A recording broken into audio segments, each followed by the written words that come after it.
చేయకుండునట్లు నా మార్గములను జాగ్రత్తగా చూచుకొందును.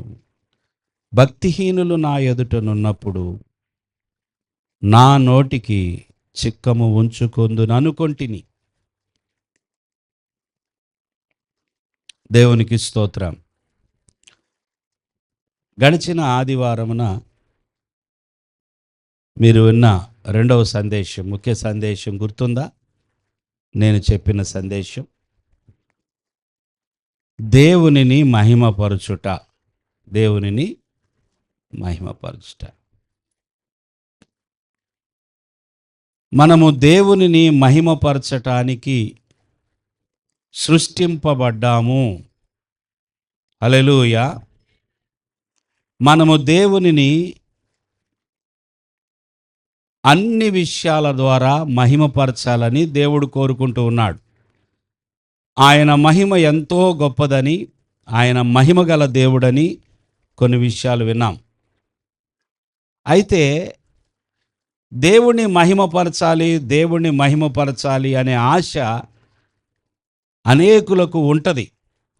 నా జీవితం ద్వారా దేవుడు ఘనపరచబడాలి, మహిమపరచబడాలి అని చాలామందికి ఆశ, ఆ కోరిక ఉంటుంది.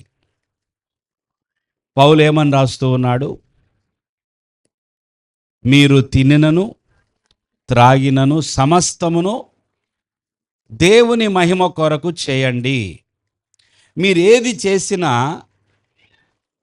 చివరికి రిజల్ట్, దాని యొక్క గమ్యం ఏమై ఉండాలంటే ఆయన మహిమపరచబడాలి. దేవునికి స్తోత్రం. దేవుడు మనల్ని పుట్టించిన దేవుడు, మనకు ప్రాణం ఇచ్చిన దేవుడు, మనకి కుటుంబాన్ని ఇచ్చిన దేవుడు, మనల్ని పోషిస్తున్న దేవుడు, మనల్ని సంరక్షిస్తున్న దేవుడు మన జీవితము ద్వారా మహిమపరచబడాలి. ఆయన మహిమ కొరకే మనము ఉండాలి. మన జీవితం ఈ భూమి మీద చాలా చిన్న జీవితం, చాలా కొద్ది జీవితం. అవునంటారా కాదంటారా? ఈ భూమి మీద ఎంతో అల్పమైన జీవితం ఇది కదా. కీర్తనకాడు ఆ మాటలు జ్ఞాపకం చేస్తున్నాడు.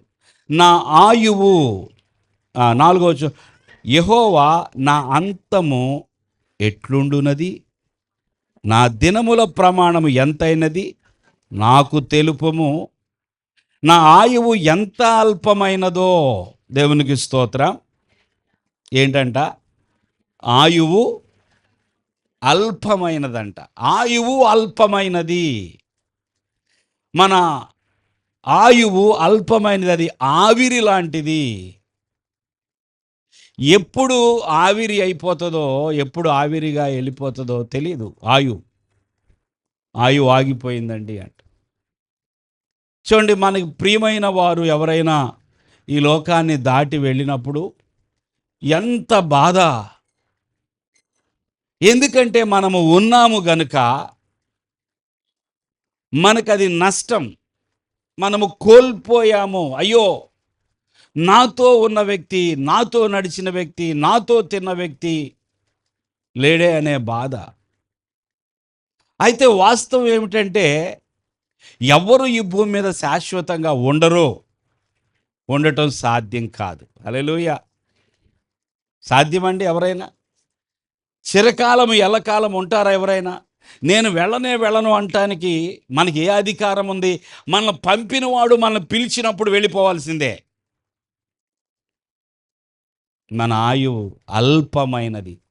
అందుకే ప్రతి దినము నేను ఇక్కడి వాడను కాదు, నేను వెళ్ళేవాడను. దేవునికి స్తోత్రం. ఉద్యోగానికి వెళ్ళేటప్పుడు మాత్రమే నేను వెళుతున్నాను అని అనుకోవడం కాదు. ఊరు వెళ్ళేటప్పుడు మాత్రమే ఊరు వెళుతున్నాను అనుకోవడం కాదు. నేను ప్రయాణంలో ఉన్న ప్రతి దినము నేను ఎక్కడి నుండి వచ్చానో అక్కడికి తిరిగి వెళ్ళేవాడను. అల్పమైన ఆయువుని కలిగి ఉన్నాను.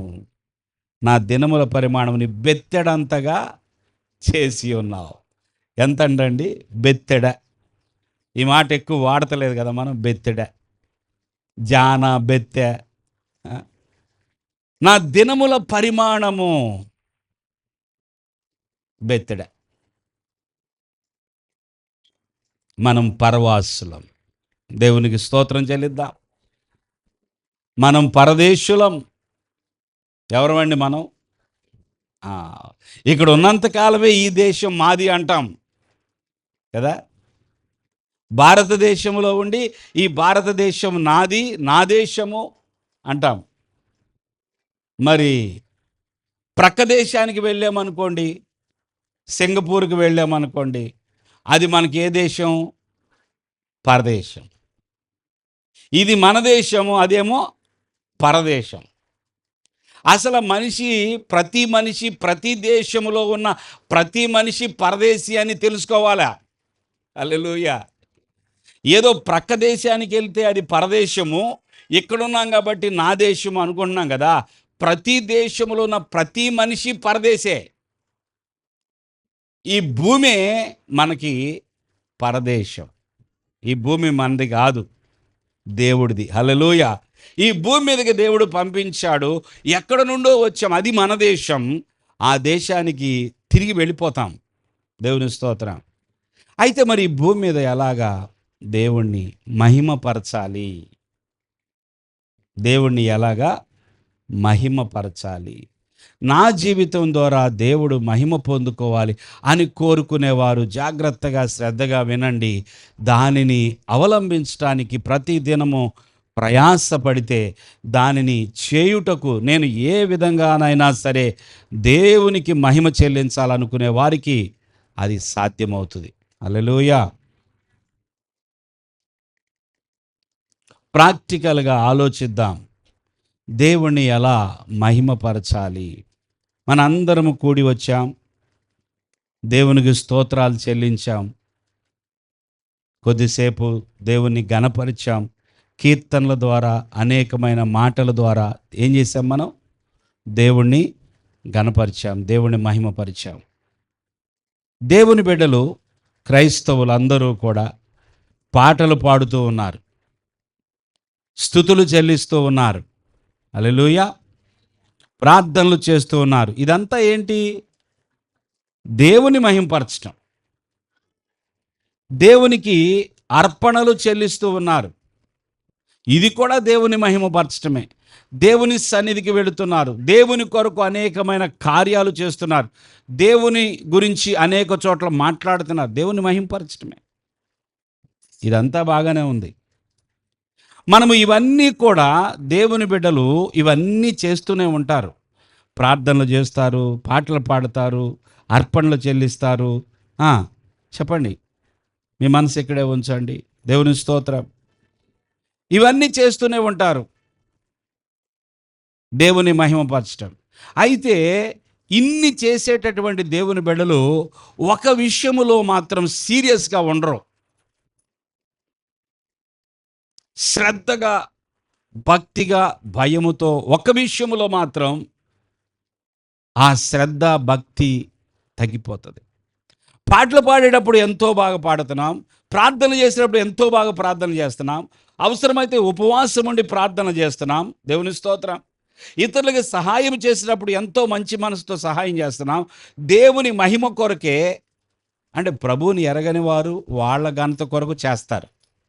వాళ్ళ పేరు చూపించుకోవడానికి, వాళ్ళ పేరు చెప్పుకోవడానికి, వాళ్ళను 10 మంది పొగడాలని, టీవీలో లేదా మీడియాలో కనబడాలని ఇతరులకు సహాయం చేసేవారు ఎందరో ఉన్నారు. వారంతా వారి ప్రయాస ఏంటంటే, మేము మంచివారము, మేము ధర్మకార్యాలు చేసేవారమని చూపించుకోవడం కోసం చేస్తారు. వారి మనసులో నిజంగా ఎంత ఆ ప్రేమ ఉన్నది, ఎంత త్యాగం ఉన్నది అనేది ప్రక్కన పెడితే, అనేక సార్లు కేవలము మనుషుల దృష్టిలో నీతిమంతులు అనిపించుకోవడం కోసం అనేక మంది ధర్మకార్యాలు చేస్తారు. సరే, దాన్ని మనం విడిచిపెడితే, మనము దేవుని బిడ్డలముగా ఏ విషయంలో మనం శ్రద్ధగా ఉండాలి, ఏ విషయంలో నిజంగా దేవుడు నీ జీవితం ద్వారా మహిమపరచబడితే ఆయన తన మహిమను ఏమాత్రము కూడా, తన మహిమలో నీకు పాలు లేకుండా మాత్రం ఉండదు, 100% పాలు ఉంటుంది. హల్లెలూయా. ఆయన మహిమలోకి వెళ్ళేటటువంటి మనము, మహిమ కలిగినటువంటి లోకములోకి ప్రవేశించబోయే మనం, మహిమ ప్రవేశం అంటారు కదా. ఎవరన్నా పోతే ఏమంటారు చెప్పండి? ఏ ప్రవేశం అంట? అది కరెక్టా తప్పా చెప్పండి? కరెక్టేనా? మహిమ ప్రవేశం. ఏ మహిమ? దేవుడిచ్చే నిజమైన మహిమ, అసలైన మహిమ ఈ భూమి మీద మహిమ కాదు. ఇక్కడి నుంచి వెళ్ళిన తర్వాత దేవుడు మనకిచ్చే ఆ మహిమ లోకమే నిజమైన మహిమ. హల్లెలూయా, హల్లెలూయా. అందుకనే వెళ్ళిపోయిన వారి గురించి బాధపడకండి, ప్రార్థన చేయండి. వారిని మనం కలుసుకోబోతున్నాం. హల్లెలూయా. దేవుని బిడ్డలారా, మహిమ ప్రవేశం. ఎవరు నిజంగా దేవుని చేత గొప్పగా మహిమపరచబడతారంటే భవిష్యత్తులో ఈ భూమి మీద దేవుణ్ణి మహిమపరిచిన వారు. హల్లెలూయా. ఈ భూమి మీద దేవుణ్ణి మహిమపరచు. ఇక్కడ దావీదు ఒక మాట చెప్తూ ఉన్నాడు. అదేంటంటే, నా నాలుకతో పాపము చేయకుండునట్లు. చాలు. దేనితో? నాలుక. అందరికీ ఉంది కదండి. హల్లెలూయా. దేవుడు మనందరికీ నాలుక ఇచ్చినందుకు దేవుని స్తోత్రం చెల్లిద్దాం. అన్నీ ఉండి నాలుక లేకపోతే, ఏది లేకపోయినా కష్టమే కదా. అన్ని అవయవాలు ఉంటేనే తప్ప, లేకపోతే మనము బలహీనులమే. దావీదు ఎందుకో తన నాలుక గురించి మాట్లాడుతున్నాడు. నా నాలుకతో పాపము చేయకుండునట్లు. దేవుడు నాకు ఇచ్చిన ఈ నాలుక ద్వారా ఏం జరగకూడదు అంటున్నాడు. ఇది నిజంగా దేవుణ్ణి మహిమపరిచే జీవితం. ఒక వ్యక్తి ఎప్పుడైతే నా నాలుక, నా కళ్ళు, నా చేతులు, నా కాళ్ళు, నా హృదయం అని ఎప్పుడైతే దేవుడిచ్చిన అవయవాల మీద మనస్సు పెడతాడో, దేవునికి స్తోత్రం చెప్పండి. ఏదన్నా అవయవానికి బలహీనత ఏర్పడితే ఎలా ఉంటుంది? ఆ కాలే కదా అని అంటారా?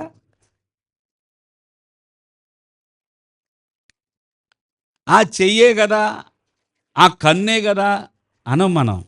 ఏ అవయవానికి కొంచెం బలహీనత వచ్చినా ఎంత బాధ కలిగిద్దంటే, ప్రభువా, దేవుడా, నాకు ఈ అవయవం ఇచ్చావు, ఇది ఈరోజు పని చేయట్లేదు, ఏంటి దీని పరిస్థితి?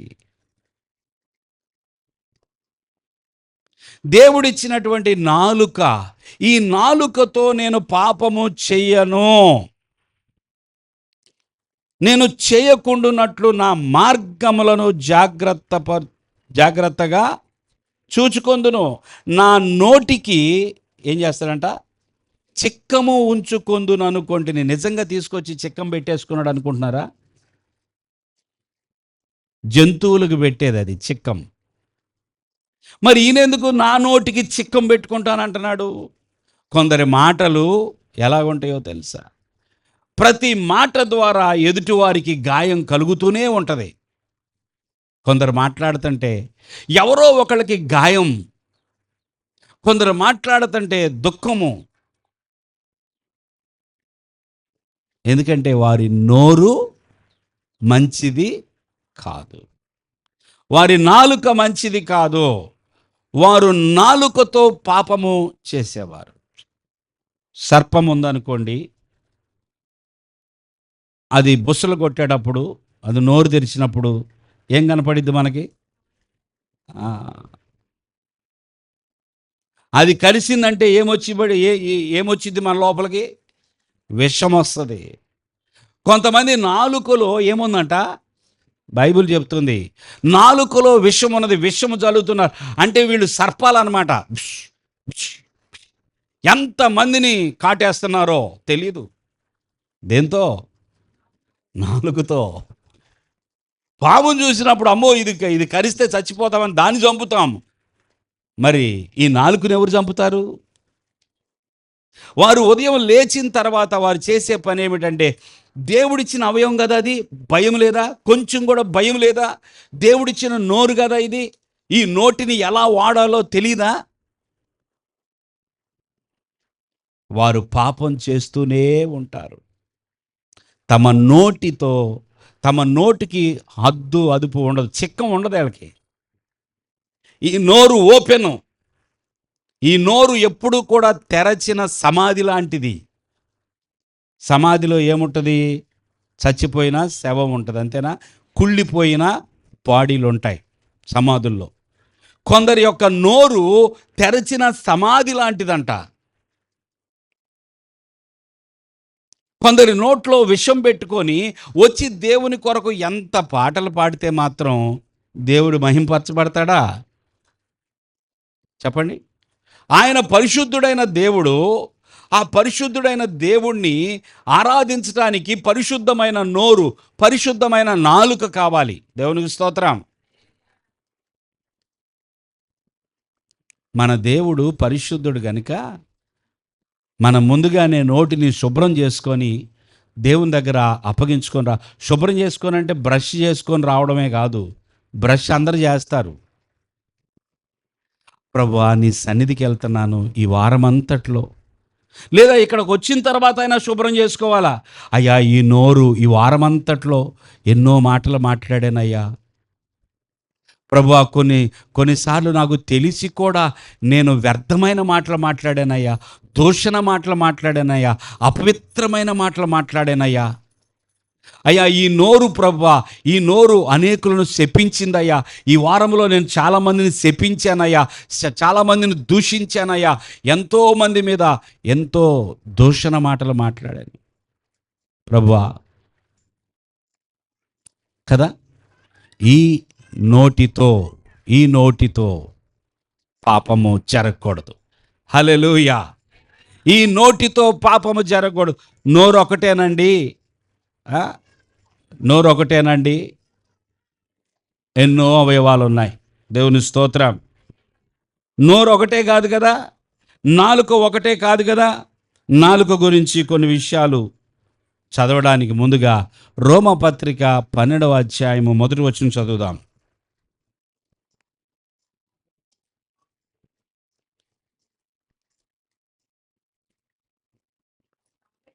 కాబట్టి మైక్ ఆన్ చేసుకోండి. కాబట్టి సహోదరులారా, పరిశుద్ధమును దేవునికి అనుకూలమునైన సజీవ యాగముగా మీ శరీరములను ఆయనకు సమర్పించుకొనుడని దేవుని వాత్సల్యమును బట్టి మిమ్మును బతిమాలు కొనుచున్నాను. ఇట్టి సేవ మీకు యుక్తమైనది. మీరు ఈ లోక మర్యాదను అనుసరింపక ఉత్తమమును అనుకూలమును సంపూర్ణమునయున్న దేవుని చిత్తమేదో పరీక్షించి తెలుసుకున్నట్లు మీ మనస్సు మారి నూతన మగుట వలన రూపాంతరం పొందుడి. కాబట్టి సహోదరులారా, సజీవ యాగముగా మీ శరీరములను ఆయనకు సమర్పించుకోండి. దేవుని బిడ్డలారా, ఇక్కడ కూర్చున్న మనం అందరము కూడా తప్పకుండా అర్పించాల్సిన కానుక ఏంటయ్యా అంటే, మిగతా కానుకలు మీరు ఇవ్వగలరో ఇవ్వలేరో అవి ప్రక్కన పెట్టేస్తే, తప్పకుండా మీరు తీసుకురావాల్సిన అర్పణ ప్రతి ఆదివారమున లేదా ప్రతిసారి దేవుని దగ్గరికి వెళ్ళినప్పుడు మీరు ఇవ్వాల్సిన అర్పణ ఏంటది? నా దేహమంతయు నీదే ప్రభువా, నీకు ఇచ్చేస్తున్నాను. హల్లెలూయా. నా దేహమంతయు నా శరీరం అంతయు ప్రభువా నీకు సమర్పిస్తున్నాను.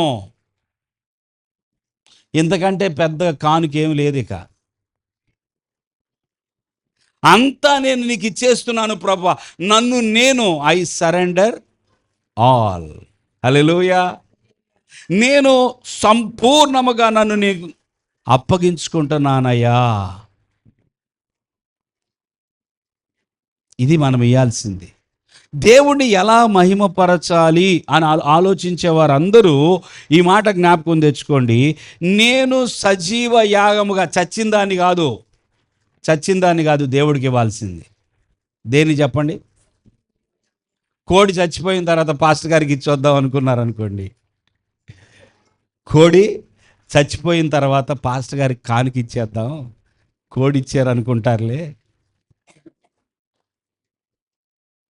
దేవునికి చచ్చిన దాన్ని కాదు, బ్రతికున్న దాన్ని సజీవ యాగముగా బ్రతికున్న దాన్ని ఇవ్వాలంట. అంటే ఇప్పుడు మనం బ్రతికున్నాము గనుక, మన శరీరములో ఇంకా మనకు ప్రాణం ఉన్నది గనుక మనము ఎవరికి సమర్పించుకోవాలి? దేవునికి సమర్పించుకోవాలి.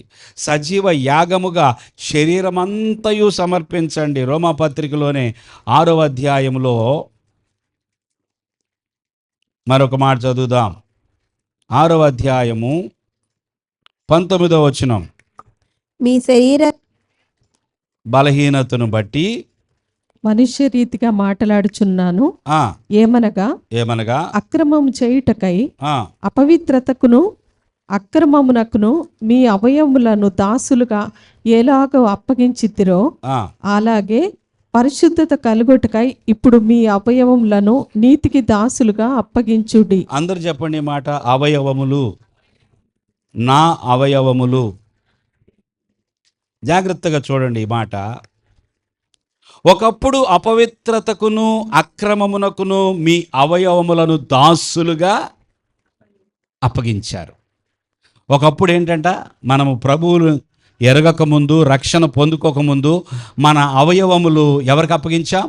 అపవిత్రతకు, అక్రమముకు.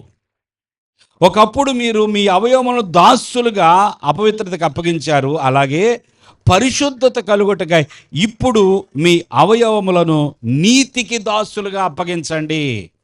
దేవుని స్తోత్రం చెల్లిద్దాం. మన అవయవములు ఏమేమి ఉన్నాయో వాటన్నిటినీ కూడా ఎవరికి అప్పగించాలంట? నీతిమంతుడు ఒక్కడే. ఆయన నీతికి మనం అప్పగించుకోవాలి. ప్రభు, ఇదిగో నా అవయవములన్నీ కూడా నీకు అప్పగిస్తున్నాను ప్రభువా. దేవునికి స్తోత్రం చెల్లిద్దాం. నా అవయవములు ఇప్పటి వరకు నాయన, ఈ నోరు మంచిది కాదు కానీ ఇప్పటి నుంచి ఈ నోరు నీకు మహిమ తీసుకురావాలి. ఇప్పటి వరకు నాకు తెలుసో తెలియకో ఎన్నో మాటలు మాట్లాడేశానయ్యా. ఈ నోటి ద్వారా, ఈ నాలుక ద్వారా ఎంతో పాపం చేశానయ్యా. ఇక మాత్రం ఈ నోరు ఎవరిది? ఈ నాలుక ఎవరిది? నీది ప్రభువా. దేవుణ్ణి ఎవరు మహిమపరుస్తున్నారో తెలుసా? తమ అవయవములన్నిటినీ దేవుడికి అప్పగించిన వారే మహిమపరుస్తున్నారు. చూడండి, నోటి గురించి కొన్ని వాక్యాలు చూద్దాం. యాకోబు పత్రికలో 3వ అధ్యాయము 5-6 వచనాలు. అలాగుననే నాలుక కూడా చిన్న అవయవమైనను అదిరిపడును. నాలుక ఏం చేసిద్దంట చెప్పండి?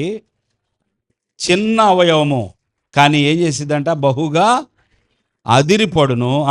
ఎంత కొంచెము నిప్పు ఎంత విస్తారమైన అడవిని తగలబెట్టును. నాలుక అగ్నియే. నాలుక అగ్నియే. చెప్పండి అందరూ ఆ మాట. నాలుక ఏంటి? అగ్నియే. నాలుక మన అవయవములలో ఉంచబడిన పాప ప్రపంచమై సర్వ శరీరమునకు మాలిన్యము కలుగు చేయుచు ప్రకృతి చక్రమునకు చిచ్చు పెట్టును. అది నరకము చేత చిచ్చు పెట్టబడును. అది చివరికి నరకము చేత చిచ్చు పెట్టబడును. మన నాలుక అగ్ని అంట. ఇది పాప ప్రపంచం అంట. ఎప్పుడైనా ఆలోచించారా? ప్రపంచ పటాన్ని చూశారు కదా? ఏంటది? ప్రపంచ పటం. మన ప్రపంచం ఇంత గొప్పది అని చూస్తాం కదా. ఇది ఆసియా ఖండము, ఇది అమెరికా ఖండము, ఇది ఆఫ్రికా ఖండం, మన ప్రపంచము. ఈ నాలుక, ఈ చిన్న అవయవము మన లోపల ఉంది, మన నోటిలో ఉంది. ఇది పాప ప్రపంచము. చెప్పండి అందరూ ఆ మాట. ఎంత అంటే నీ లోపల పాపం అనే ఒక ప్రపంచం ఉన్నదంట. ఇది ఎవరినైనా తగలబెట్టగలదు. ఇది ఎవరినైనా తగలబెట్టగలదు. ఇది ఎంతమందినైనా పాడు చేయగలదు. ఈ నోరు దేవుడు ఏం చూస్తున్నాడో తెలుసా? నా బిడ్డలారా, నా సన్నిధికి వచ్చి మీరు చక్కగా పాటలు పాడుతున్నారు, ప్రార్థన చేస్తున్నారు, నన్ను ఆరాధిస్తున్నారు. అయితే మీ నోరు ఆ తర్వాత నా సన్నిధి నుంచి బయటికి వెళ్ళిన తర్వాత మీ నోరు ఎలాగుంటుంది? మీ నోటి ద్వారా ఏమైనా పాపం జరుగుతుందా? యోబు అంట తన జీవితంలో ఎన్ని శ్రమలు వచ్చినా తన నోటితో కూడా పాపం చేయలేదంట. ఎన్ని బాధలు వచ్చినా, ఎన్ని కష్టాలు వచ్చినా వాటిని భరించలేక, తట్టుకోలేక తనను తాను అసహించుకుంటున్నాడే తప్ప ఆ నోటితో దేవుణ్ణి కానీ మనుషుల్ని కానీ దూషించలేదు. హల్లెలూయా. అందుకే అక్కడ రాయబడి ఉన్నది, యోబు తన నోటితో ఒక్క పాపమైనను చేయలేదు. దేవుని స్తోత్రం. ఇది దేవుని మహిమపరచుట అంటే. దేవుని మహిమపరచాలంటే నేనేం చేయాలి, ఏం చేయాలి అని మనం అడగక్కర్లేదు. మనం ఏం చేయాలంటే ఈ నోటి ద్వారా పాపము జరగకుండా చూసుకోగలిగితే చాలు. హల్లెలూయా. ఏం జరగకుండా? పాపం జరగకుండా ఉంటే చాలు. ఎవరు ఏం మాట్లాడుతున్నారో, ఎవరు ఎంత పాపం చేస్తారో మనకు అనవసరం. మనము దేవుని నమ్మాము గనుక మనం ప్రభు బిడ్డలంగా, అయ్యా నా నోరు నీకు అప్పగించేశానయ్యా, ఈ నోటి ద్వారా నేను మాత్రం పాపం చేయను. దావీదు సమర్పించుకుంటున్నాడు, నా నాలుగుతో నేను పాపం చేయను. దేవుని స్తోత్రం. ఎఫెసీ పత్రికలో 4వ అధ్యాయము 29వ వచనం.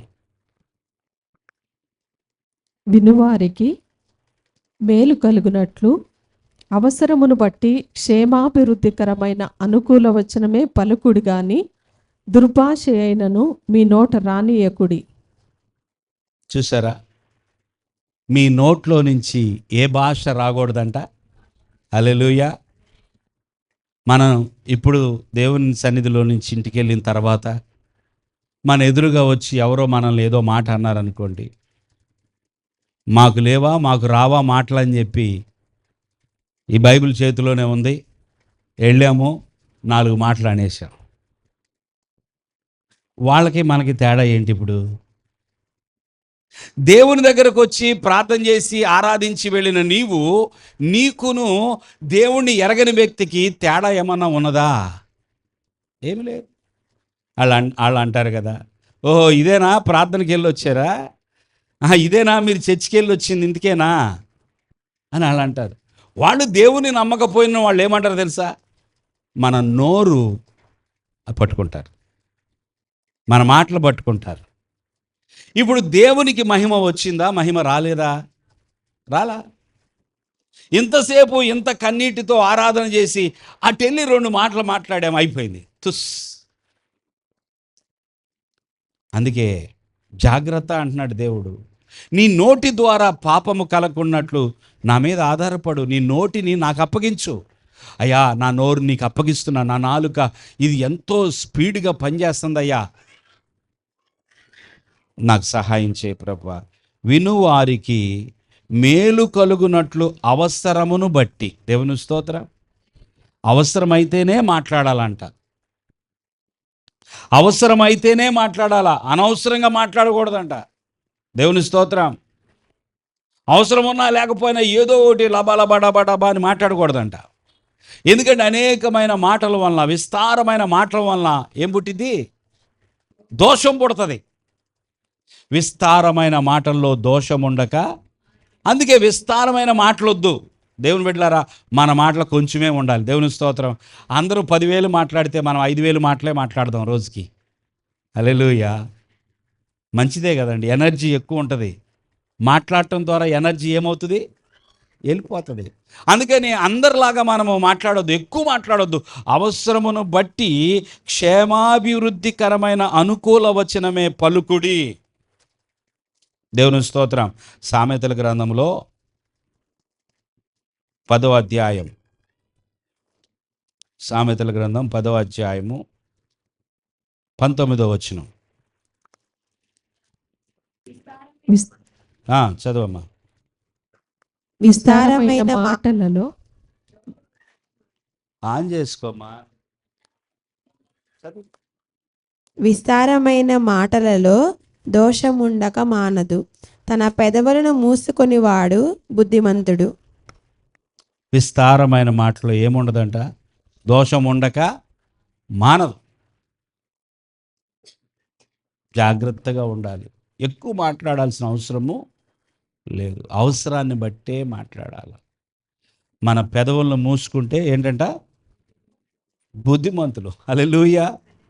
మన పెదవులను ఏం చేయాలి? అలాగే కీర్తనలు 34:13 కూడా చదువుదాం. పిల్లలారా, చెడ్డ ఆ, నీ నాలుకను కపటమైన మాటలు పలుకకుండా నీ పెదవులను కాచుకొనుము. దేవుని స్తోత్రం. మీ నాలుకని, మీ పెదవుల్ని ఎవరు కాపాడాలి? అర్థం కాలేదు కదా మీకు? చెడ్డ మాటలు పలుకకుండా నీ నాలుకను, కపటమైన మాటలు పలుకకుండా నీ పెదవులను కాచుకొనుము. ఎవరు కాచుకోవాలి? ఎవరికి వాళ్ళే. నా నోటిని కొంచెం అదుపులో ఉంచు. నువ్వు ఎవరు? పక్కనోళ్ళ. నా నోటిని నువ్వు కొంచెం కాపాడు, నా నోటిని కొంచెం అదుపులో ఉంచు, నా నోరుని నేను కాపాడు. లేదు లేదు, దేవుడు ఏం చెప్తున్నాడో తెలుసా? నీవు కాపాడుకో. దేవునికి స్తోత్రం. నీ పెదవులను, నీ నాలుకను నువ్వు కాపాడుకో. ఎవరో వచ్చి నీకు సహాయం చేయరు. నీ నాలుక ద్వారా, నీ నోటి ద్వారా పాపము జరగకూడదు. అలా చేస్తే నీవు నన్ను మహిమపరిచే బిడ్డవవుతావు. హల్లెలూయా. నీవు నన్ను మహిమపరిచే బిడ్డగా బ్రతకాలి అంటే నిన్ను నీవు, నీ నోటిని, నీ నాలుకను కాపాడు. అందుకే దావీదు ఏమంటాడో తెలుసా? నా నోటి మాటలను, అందరూ చెప్పాలి, ప్రభువా నా నోటి మాటలన్నీ నీకు అంగీకారం అవ్వాలయ్యా. ప్రభువా నా హృదయములో ఉన్న ధ్యానమంతా నీకు అంగీకారం అవ్వాలయ్యా. దేవునికి స్తోత్రం. ప్రతి దినము నిజంగా దేవుని దగ్గర నా నోటి మాటలు, నా హృదయ ధ్యానము దేవునికి అంగీకారంగా ఉండాలి. దేవునికి అంగీకారంగా ఉండాలి అనుకొని బయలుదేరండి, మీరు మీ నోటిని కాపాడుకుంటారు. హల్లెలూయా.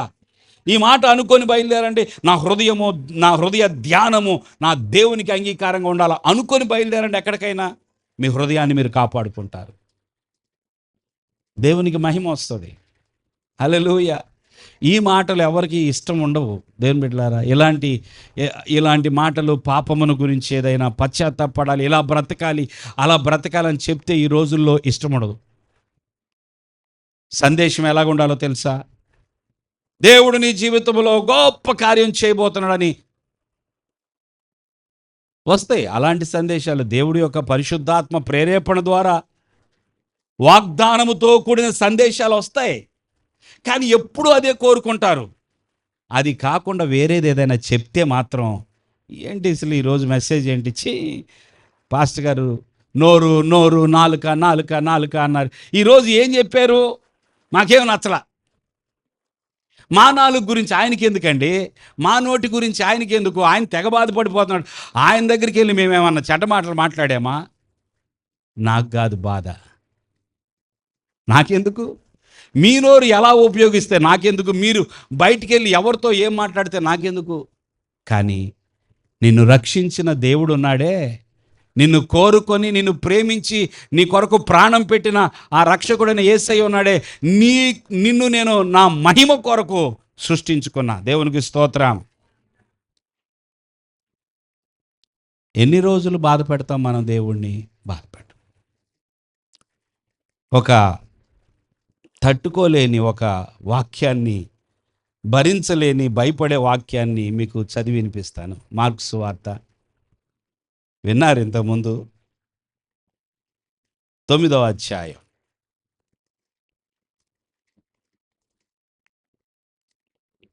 44వ వచనం. ప్రభు చెప్తున్న మాటలు ఇవి. జాగ్రత్తగా నీ చెయ్యి నిన్ను అభ్యంతరపరిచిన ఎడల ఆ, దానిని నరికి వేయుము. నీవు 2 చేతులు కలిగి నరకములో ఆరని అగ్నిలోకి పోవుట కంటే అంగహీనుడవై జీవములో ప్రవేశించుట మేలు. విన్నారా? చెయ్యి, ఇదేంటిది? చెయ్యి. నీ చెయ్యి నిన్ను అభ్యంతరపరిచిన ఎడలా అనుంది ఇక్కడ.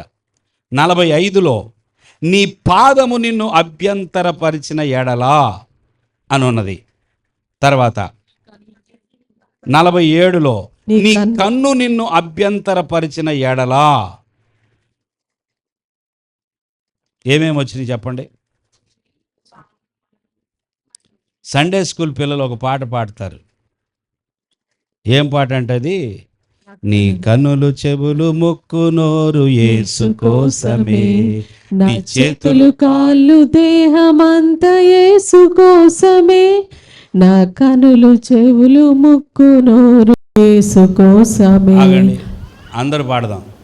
నా కనులు చెవులు ముక్కు నోరు యేసు కోసమే, నా చేతులు కాళ్ళు దేహమంతా యేసు కోసమే.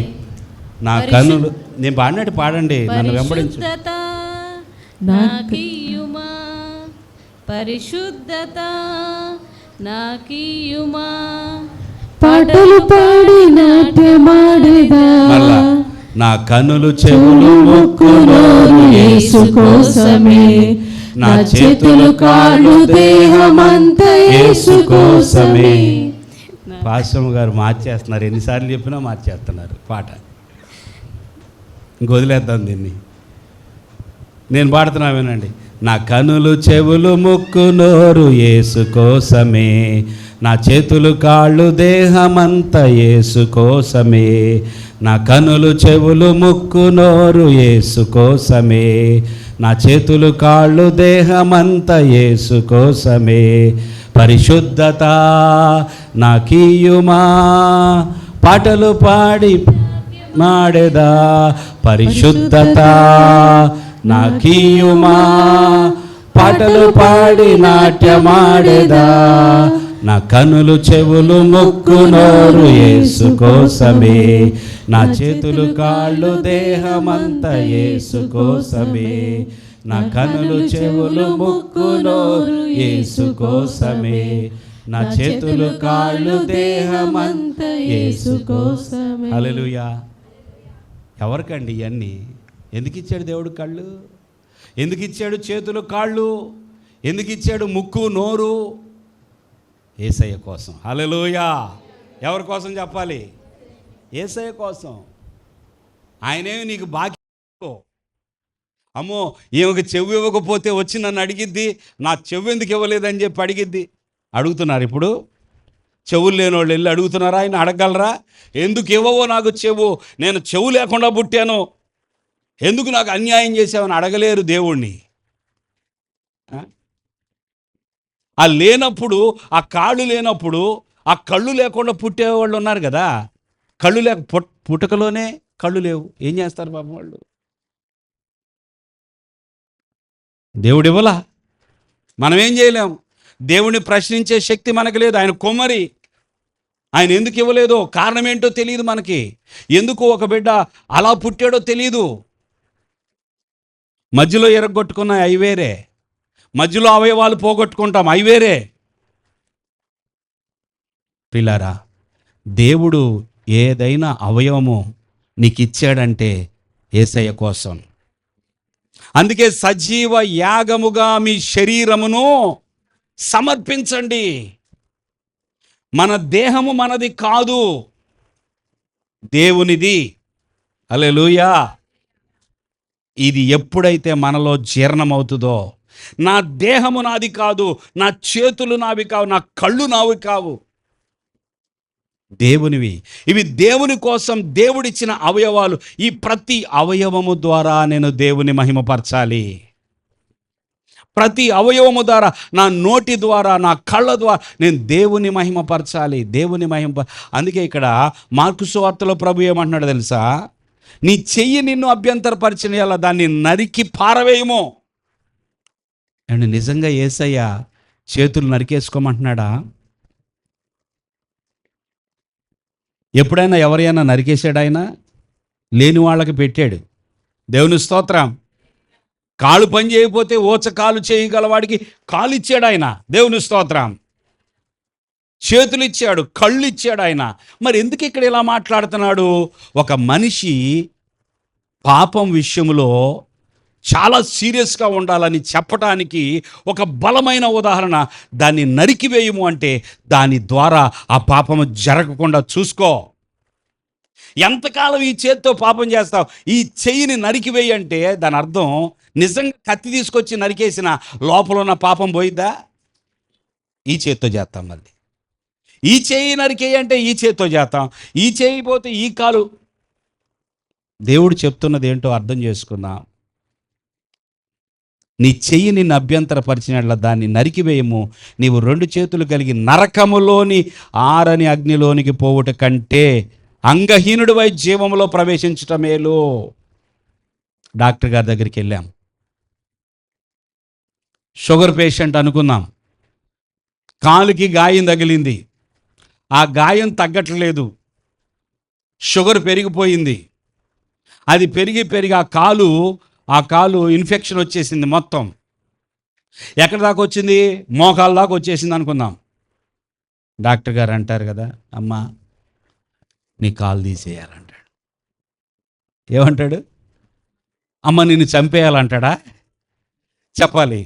కాలు కుళ్ళిపోయినప్పుడు అమ్మ నీ కాలు కుళ్ళిపోయింది కనుక ఇక నిన్ను చంపేస్తున్నాను అంటాడు ఆయన.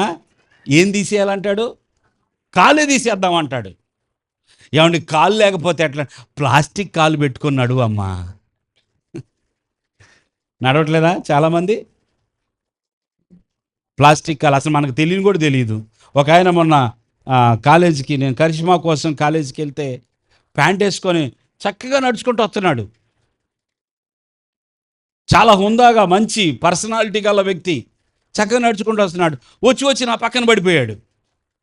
అక్కడ చిన్న ఇది ఉంది, రాయికి తగలగానే ఇది ప్లాస్టిక్ కాలు. పడిపోయిన తర్వాత చూసా నేను, ఎందుకు ఈయన పడిపోయాడు ఇలాగా అని చూస్తే ఆ ప్లాస్టిక్ అలా రాయికి తగిలిదే ఇక్కడ ఊడిపోయింది. ఎంత బాధేసిందో. ఇంత బాగున్నాడు ఈ మనిషి, కాలు మాత్రం లేదు. కాలు తీసేశారు. ఎందుకు తీశారు నాకు తెలియదు, మనమేం అడగల. ప్రభు ఏమంటున్నాడు తెలుసా? నీవు పరలోకములోనికి వెళ్ళాలి, నువ్వు అక్కడ నిత్యము జీవించాలి. చెప్పకూడదు దేవునికి. నీవు జీవములోనికి ప్రవేశించాలి గనుక, నీవు జీవించాలి గనుక నీ కాలు తీసేసుకో అని నీకే చెప్తున్నాడు. అర్థమైందా ఇప్పటికైనా? ఆ కాలు ద్వారా జరిగే పాపము నీలో ఉండకూడదు. దాన్ని ఇక ఈ కాలు ద్వారా ఆ పాపం జరగకూడదు, దాన్ని నరికేసేయి. ఆ చెయ్యి ద్వారా ఆ పాపం జరగకూడదు, దాన్ని నరికేసేయి. ఆ కంటి ద్వారా ఆ పాపం జరగకూడదు, దాన్ని నరికేసేయి. నీవు నిత్య జీవములో ఉండాలి. ఎక్కడ ఉండాలి? 45వ వచనంలో, నీ పాదము నిన్ను అభ్యంతరపరిచిన దాన్ని నరికివేయము. 2 పాదములు కలిగి నరకములో పడవేయబడుట కంటే కుంటివాడవై నిత్య జీవములో. 47వ వచనం, నీ కన్ను నిన్ను అభ్యంతరపరిచినలా దాన్ని తీసి పారవేయము. 2 కన్నులు కలిగి నరకములో. అంటే ఈ కళ్ళ ద్వారానే పాపం చేసావు కదా, చేసి చేసి చేసి నరకానికి వెళ్ళిపోయావు. ఏం ప్రయోజనం? గనుక ఆయన ఏమంటాడు? 2 కన్నులు కలిగి నరకములో పడవేయబడు కంటే ఒంటి కన్ను గలవాడవై దేవుని రాజ్యములో ప్రవేశించడం మేలు. నరకమున వారి పురుగు చావదు, అగ్ని ఆరదు. చెప్పండి అందరూ ఆ మాట. నరకమున వారి పురుగు చావదు, అగ్ని ఆరదు. మరలా చెప్పాలి. నరకమున వారి పురుగు చావదు, అగ్ని ఆరదు. సో దేవుడు ఏమని చెప్తున్నాడో తెలుసా? మీకు అవయవాలు ఇచ్చింది నేను ఎందుకంటే నా కోసం. మీ అవయవాల్లో ఏ అవయవము ద్వారా పాపం జరుగుతుందో చూసుకోండి, దాన్ని కట్ చేయండి. హల్లెలూయా. ఈ నోరు కట్ చేయండి.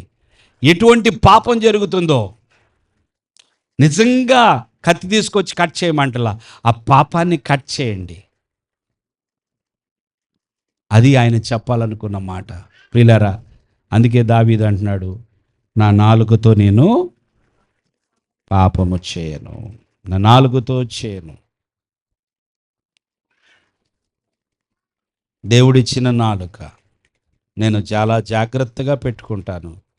దేవుడిచ్చిన కళ్ళు ఒకసారి మత్తయి సువార్త కళ్ళ గురించి ఒక మాట చదువుదాం. 5వ అధ్యాయము 28వ వచనం 29వ వచనం. నీ కుడి కన్ను నీ కుడి కన్ను నిన్ను అభ్యంతరపరిచిన ఎడల ఆ, దాన్ని పెరికి నీ యొద్ద నుండి పారవేయము. ఉమ్, నీ దేహమంతయు నరకంలో పడవేయబడకుండా నీ అవయవములలో నొకటి నశించుట నీకు ప్రయోజనకరము కదా. మత్తయి సువార్త 5:28 చదువుని 29. నేను మీతో చెప్పున్నదేమనగా, ఆ, ఒక స్త్రీని మోహపు చూపుతో చూచు ప్రతివాడు ఆ, అప్పుడే తన హృదయమందు ఆమెతో వ్యభిచారము చేసిన వాడగును. ఆగండి. ఇది వినటానికి ఒక విధంగా భరించలేని మాటలాగా ఉంటుంది. ఒక స్త్రీని చదవండి మళ్ళా. మోహపు చూపుతో చూచు ప్రతివాడు. ఆగండి. కళ్ళ గురించి ఏమంటున్నాడు దేవుడు? కళ్ళిచ్చింది ఎవరు? హల్లెలూయా. ఈ కళ్ళతో ఏ చూపు అంట? చూడొద్దంట్ల దేవుడు. కళ్ళిచ్చింది చూడటానికే. చూడొద్దంట్ల, మోహపు చూపుతో చూడొద్దు అంటున్నాడు. హల్లెలూయా. ఏ చూపు చూడకూడదు? అది స్త్రీ అయినా పురుషుడైనా సరే, మోహపు చూపు. ఒక దురాశతో గనక నువ్వు చూస్తాం ప్రారంభిస్తే చూడండి. అందుకే పిల్లల్ని ఏం చూస్తున్నారో జాగ్రత్తగా వాళ్ళని ఫాలో అప్ చేయాలా. వారు ఏమి చూస్తున్నారు, ఎందుకు చూస్తున్నారు, వారి లోపల మనసులో ఏమి ఏర్పడుతుంది.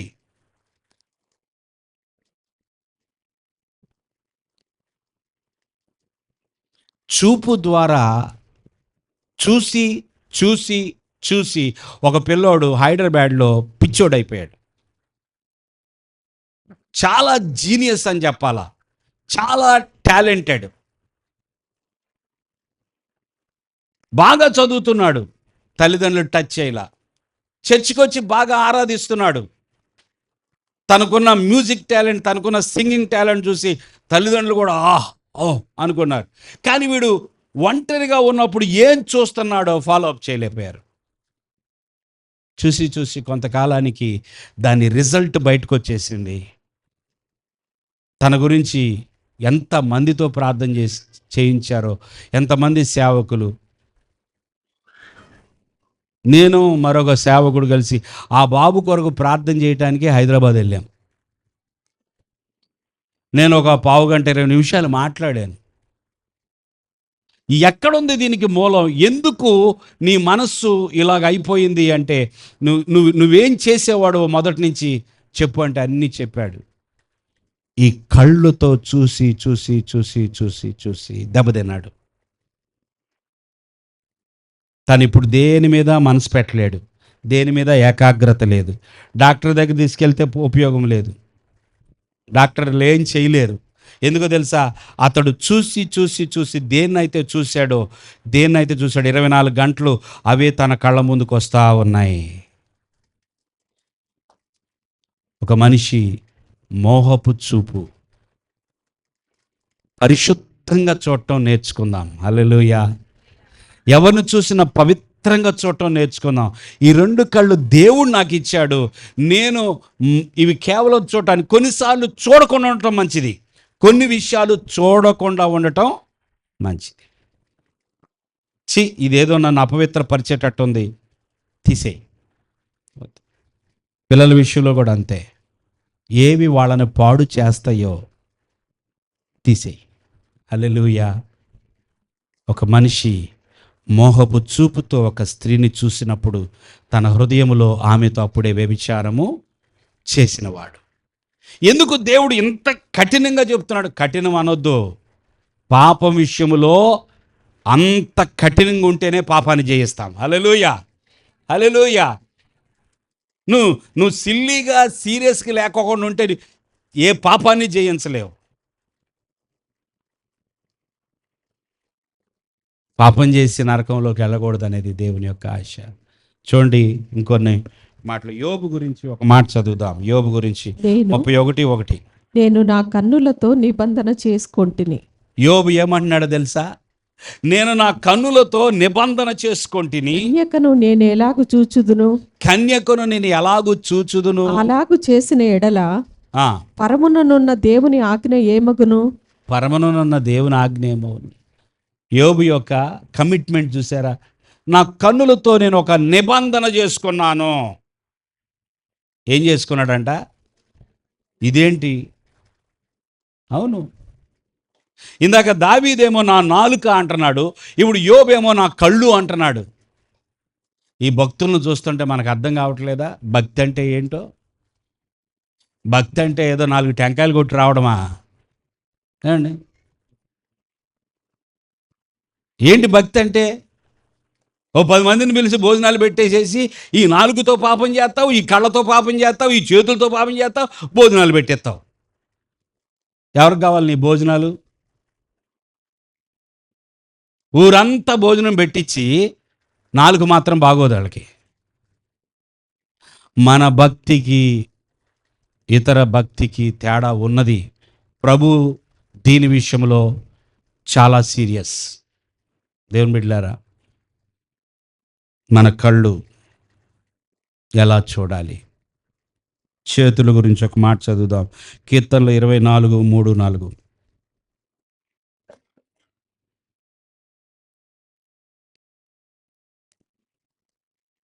గాఢాంధకారపు లోయలో 24:3-4 వచనాలు.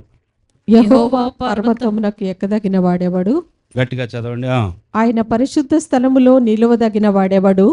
వ్యర్థమైన దాని యందు మనస్సు పెట్టకయు, వ్యర్థమైన దాని యందు మనసు పెట్టకయు, కపటముగా ప్రమాణము చేయకయు, ఆ, నిర్దోషమైన చేతులను. ఆగండి, అందరు చెప్పండి. నిర్దోషమైన చేతులు. ఏం చేతులు?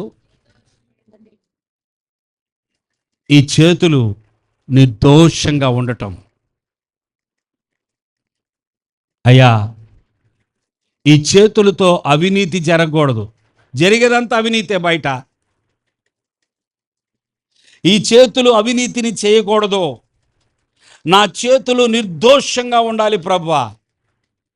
వాళ్ళు నిజంగా దేవుని మహింపరిచేవాళ్ళు. నా కష్టాన్ని నాకు ఇవ్వండి చాలు, నాకు ఇంకేది అవసరంలా. ఎవరిది దోచుకోవాల్సిన అవసరం లేదు. నా కష్టానికి ఫలం మాత్రమే నేను కోరుకుంటాను. ఎవరిది దొంగిలించాల్సిన అవసరం లేదు. ఎవరి దగ్గర చెప్పండి, ఏమన్నా పని అవుతుందా? ఒక్క పని అన్నా అయిద్దా మనం చేతుల్లో డబ్బులు పెట్టుకోకుండా? న్యాయం అండి, నేను న్యాయంగా అడుగుతా.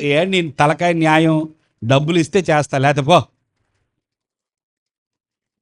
నీతి న్యాయాలు లేవు ఈ లోకంలో. పర్వాలేదు, అవినీతి చేసేవాడిని చేయనిద్దాం. అన్యాయము చేయవాడు ఇంకను అన్యాయము చేయనిమ్మో.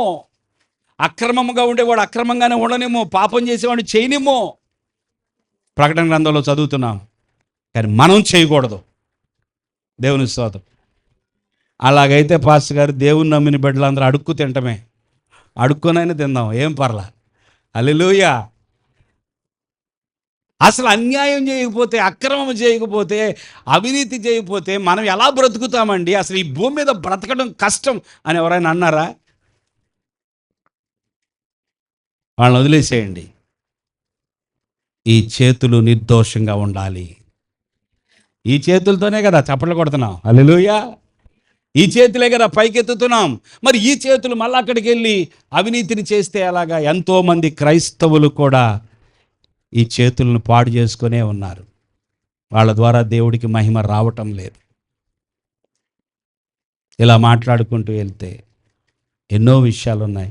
కళ్ళ గురించి బైబిల్లో ఉంది, చెవుల గురించి బైబిల్లో ఉంది, నోరు గురించి, నాలుగు గురించి బైబిల్లో ఉంది, చేతుల గురించి ఉంది, పాదాల గురించి ఉంది.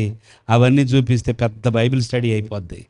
రాసుకొని వచ్చే కానీ ఈరోజు ఊరికే అట్ట టచ్ చేసి దేవుని మహిమపరచడం ఎలా?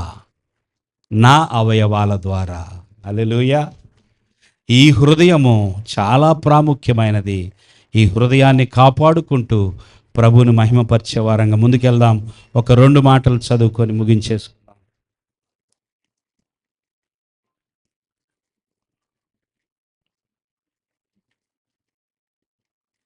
మన హృదయము ఎలా ఉండాలి? మత్తయి సువార్త 15వ అధ్యాయము 19వ వచనం. దురాలోచనలు చదువమ్మా. దురాలోచనలు, నరహత్యలు, వ్యభిచారములు, వేశ్యాగమనములు, దొంగతనములు, అబద్ధ సాక్ష్యములు, దేవదూషణలు హృదయములో నుండి వచ్చును. ఆగండి. పెద్ద లిస్ట్ కదా. అవన్నీ ఎక్కడి నుంచి వస్తాయి అంట? అందరు చెప్పాలండి. హృదయములో నుండి ఏమొస్తాయి? ఇప్పుడు చెప్పండి లిస్టు. దురాలోచన చూసి చెప్పండి. నరహత్యలు, వ్యభిచారములు, వేశ్యాగమనములు, దొంగతనములు, అబద్ధ సాక్ష్యములు, దేవదూషణ హృదయములో నుండి వచ్చును. హృదయం ఎక్కడుందో? ఎక్కడుందా? మామూలుగా హృదయం ఎక్కడుందంటే ఏమని చెప్తాం మనం? గుండెని చూపిస్తాం కదా. ఇది నా హృదయం. ఈ హృదయములో నుండి ఇవన్నీ వస్తాయి అంట. మనం అనుకున్నాం గాలిలో నుంచి వస్తున్నాయి అనుకుంటున్నాం, ఎక్కడో బయట నుంచి వస్తున్నాయేమో ఇవన్నీ అనుకుంటున్నాం. కాదు, హృదయములు. అందుకే దేవుడు ఏమన్నాడు తెలుసా?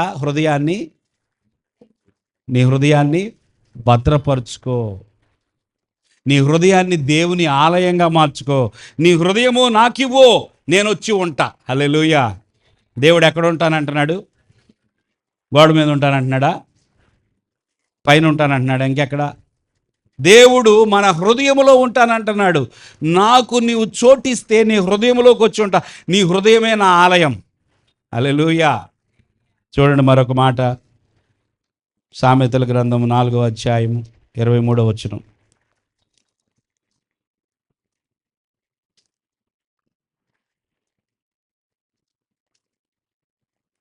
నీ హృదయములో నుండి జీవధారలు బయలుదేరును. నీ హృదయములో నుండి జీవధారలు. ఇందాకేం చదివాము? హృదయములో నుండి ఏమొస్తాయి అని చదివాం? దురాలోచనలు, నరహత్యలు ఎన్నో వస్తాయి అని చదివాము. ఇప్పుడు వినండి, నీ హృదయములో నుండి ఇంకా ఏమొస్తాయి? జీవధారలు బయలుదేరును. కాబట్టి అన్నిటికంటే ముఖ్యముగా నీ హృదయమును భద్రముగా కాపాడుకొనుము. చప్పట్లు కొడదాం. హృదయాన్ని భద్రంగా కాపాడుకున్న వారి లోపల నుంచేమో జీవధారలు వస్తాయి, కాపాడుకోని వారి లోపల నుంచి నరహత్యలు వస్తాయి, అన్నీ వస్తాయి. పెద్ద లిస్టు. హృదయము అన్నిటికంటే ముఖ్యముగా ఏమన్నాడు దేవుడు? అన్నిటికంటే ముఖ్యముగా నీ హృదయమును. నా హృదయం ఎలాగుంది? నా హృదయంలో నుండి ఏమొస్తున్నాయి బయటికి? నా హృదయం ఏమి చెప్తుంది? ఎప్పటికప్పుడు హృదయాన్ని కాపాడుకుంటే. హల్లెలూయా.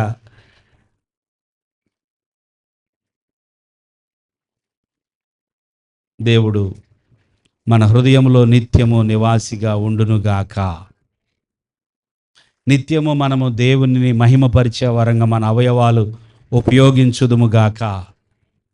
ఏ అవయవము ద్వారా పాపమో, ఏ అవయవము ద్వారా దేవునికి అవమానం జరుగుతుందో గ్రహించుకొని, అది పాదమైనా, అది చెయ్యైనా, అది కన్నైనా, అది నోరైనా, అది హృదయమైనా, అన్నిటినీ మనము కాపాడుకుని దేవుని మహిమపరిచే వారంగా ముందుకు సాగిపోదుముగాక. ఆమేన్. తల వంచండి, ప్రార్థన చేసుకుందాం.